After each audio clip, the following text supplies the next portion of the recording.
Bonjour à tous, bienvenue dans ce journal, le sommaire. La police et les journalistes se donnent la main pour une efficacité dans les actions. Les deux parties ont été sensibilisées sur le concept de la police communautaire.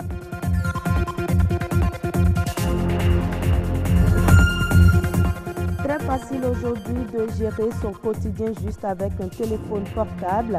Toutes sortes d'applications sont disponibles pour faciliter la vie des populations, mais la conception n'est pas souvent facile. On les remarque très souvent dans les manifestations, les photographes débarqueurs prêts à vous filmer sans votre accord. Le droit à l'image n'est souvent pas respecté. Plus de détails dans cette édition.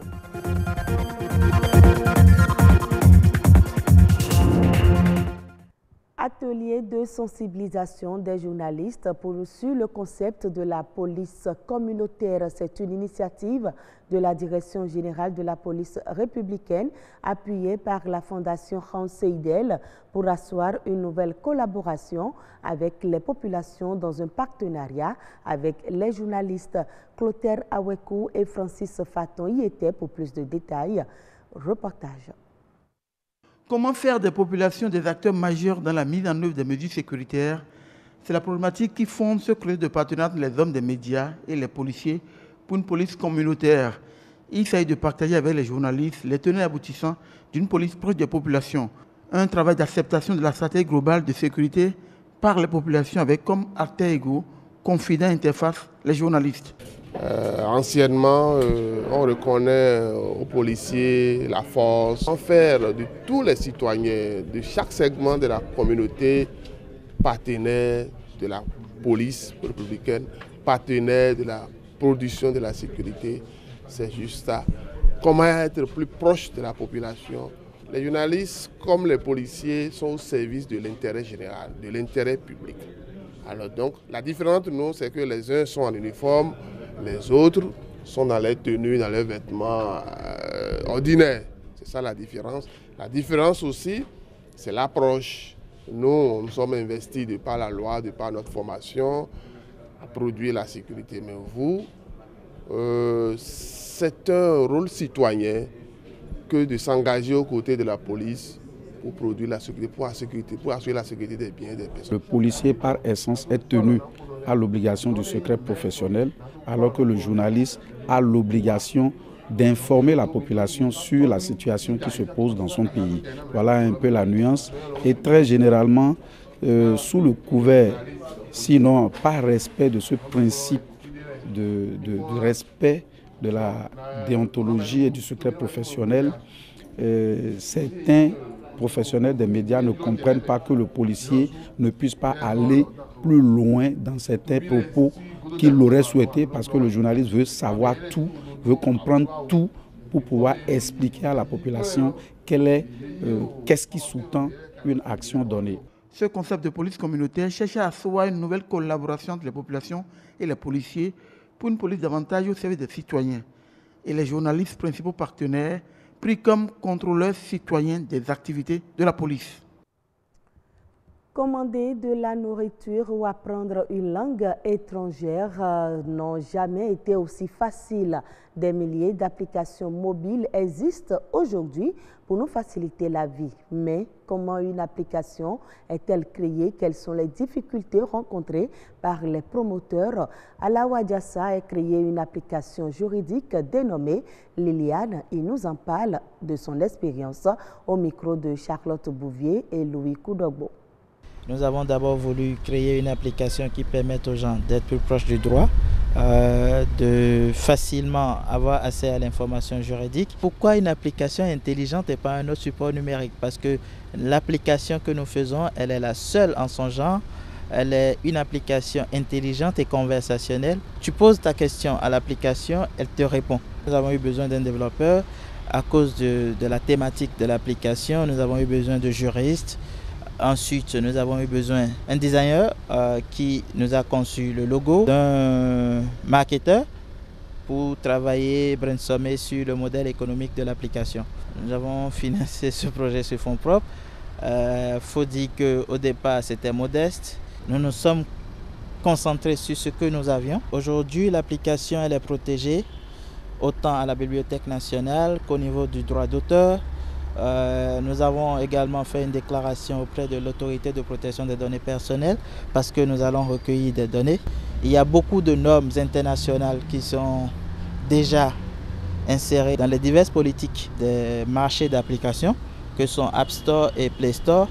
Donc on se conforme à ces normes-là et puis on se conforme aux normes de protection de droits intellectuels, de droits de propriété intellectuelle qui vont s'appliquer à votre domaine d'activité et à votre application. Intéressons-nous maintenant au phénomène des photographes débarqueurs. Ils sont nombreux aujourd'hui, ces personnes qu'on rencontre sur diverses manifestations et qui s'érigent en photographes ou opérateurs de prise de vue. Une situation qui pose de sérieux problèmes liés au droit à l'image. Arnaud Adadia. Faire une photo à quelqu'un requiert, n'est-ce pas, le respect du droit à l'image de la personne. Le praticien du droit et le professionnel de l'image parlent du droit à l'image et du droit de l'image. L'article 50 du Code de l'information et de la communication en vigueur au Bénin, dans l'un de ses alinéas, dispose que toute personne dont l'image est exploitée sans son autorisation est fondée à réclamer des dommages et intérêts par le seul fait de la reproduction et de l'utilisation de cette image-là. C'est dire que lorsque nous n'avons pas l'autorisation expresse, n'est-ce pas, d'un individu, il faut faire beaucoup attention quant à la diffusion de ces images. Le droit à l'image, c'est le droit pour tout un chacun de nous opposer ou bien d'autoriser que l'on fixe notre image et qu'on l'utilise. Le droit de l'image, c'est par rapport à l'intellect. Je suis un photographe. Je fais une photographie. Quand quelqu'un doit utiliser cette photographie, la personne doit d'abord me demander la permission. Ça, c'est le droit de l'image. On assiste aujourd'hui à un phénomène nouveau au Bénin sur les lieux de manifestation. Avant, il y avait des studios et quand tu es dans le besoin de faire une photo, tu viens au studio, on te fait des photos. Peut-être tu viens chercher ça le soir ou le lendemain. Mais aujourd'hui, on te fait ça et en 15 ou 10 minutes, les photos sont prêtes. Donc encore, c'est une nouvelle initiative que nous avons initiée pour pouvoir se faire de l'argent. Constitués en association, le public les appelle à tort ou à raison photographes débarqueurs. Profession née du manque d'emploi, ces photographes se disent conscients du droit à l'image. Ils fonctionnent ensemble avec les photographes installés et ils ont leur manière d'éviter les tribunaux. D'autres personnes, quand tu leur fais la photo de façon express, ils sont tellement contents qu'ils ne savent même plus quelle attitude adopter. Par contre, nous avons remarqué également que beaucoup se plaignent par rapport à ces situations-là où ils ne sont pas informés avant qu'on ne leur fasse la prise de vue. Donc, suite à ça, nous nous sommes réorganisés. C'est pour cette raison que nous avons créé l'association des concepteurs de photos express. Nous avons déjà notre agrément qui a été déjà publié dans le journal officiel. Donc, l'État nous reconnaît officiellement. Maintenant, nous avons cerné le milieu. Autrement dit, un étranger ne viendra plus dans le groupe. De même, ceux qui n'ont pas eu leur diplôme auparavant et qui s'entendaient, nous nous rapprochons d'eux et nous négocions avec eux. Et nous allons vers leur patron négocier afin que ceux-là puissent avoir le diplôme pour que nous puissions évoluer de façon méthodique. N'importe qui se dit être un photographe aujourd'hui, contrairement aux habitudes d'apprentissage. De cette façon, le respect du droit à l'image ne devient-il pas une matière de réflexion? Vous imaginez les petits-enfants que l'on filme, que l'on balance sur WhatsApp. Vous savez quel mal vous faites à la famille de ces enfants-là. Ces enfants-là ne sont pas encore mûrs aujourd'hui. Peut-être ils seront grands demain. Et ils peuvent porter plainte demain. Si le cadre dans lequel vous avez utilisé leur image ne les agrée pas. Donc il faut qu'on fasse attention. On ne peut pas appuyer sur le déclencheur pour prendre n'importe qui et n'importe comment. Hors du Bénin, la Banque africaine de développement et le Fonds d'investissement dédié aux infrastructures Africa 50 ont signé un accord avec la République démocratique du Congo et la République du Congo. Un accord pour développer et financer le premier projet de pont routier et ferroviaire pour relier Kinshasa et Brazzaville. Au thème de cet accord-cadre, les deux gouvernements ont mandaté Africa 50 et la Banque africaine de développement pour développer le projet sous la forme d'un partenariat public-privé. Ce projet phare consiste en un pont à péage de 1575 mètres sur le fleuve Congo et va comporter une voie de chemin de fer unique, une route à 2 voies, des trottoirs et un poste frontière à chaque extrémité. Une fois le pont construit, le trafic actuel estimé à 750 000 personnes et à 340 000 tonnes de fret par an devrait passer à plus de 3 millions de personnes et à 2 millions de tonnes de fret d'ici à 2025.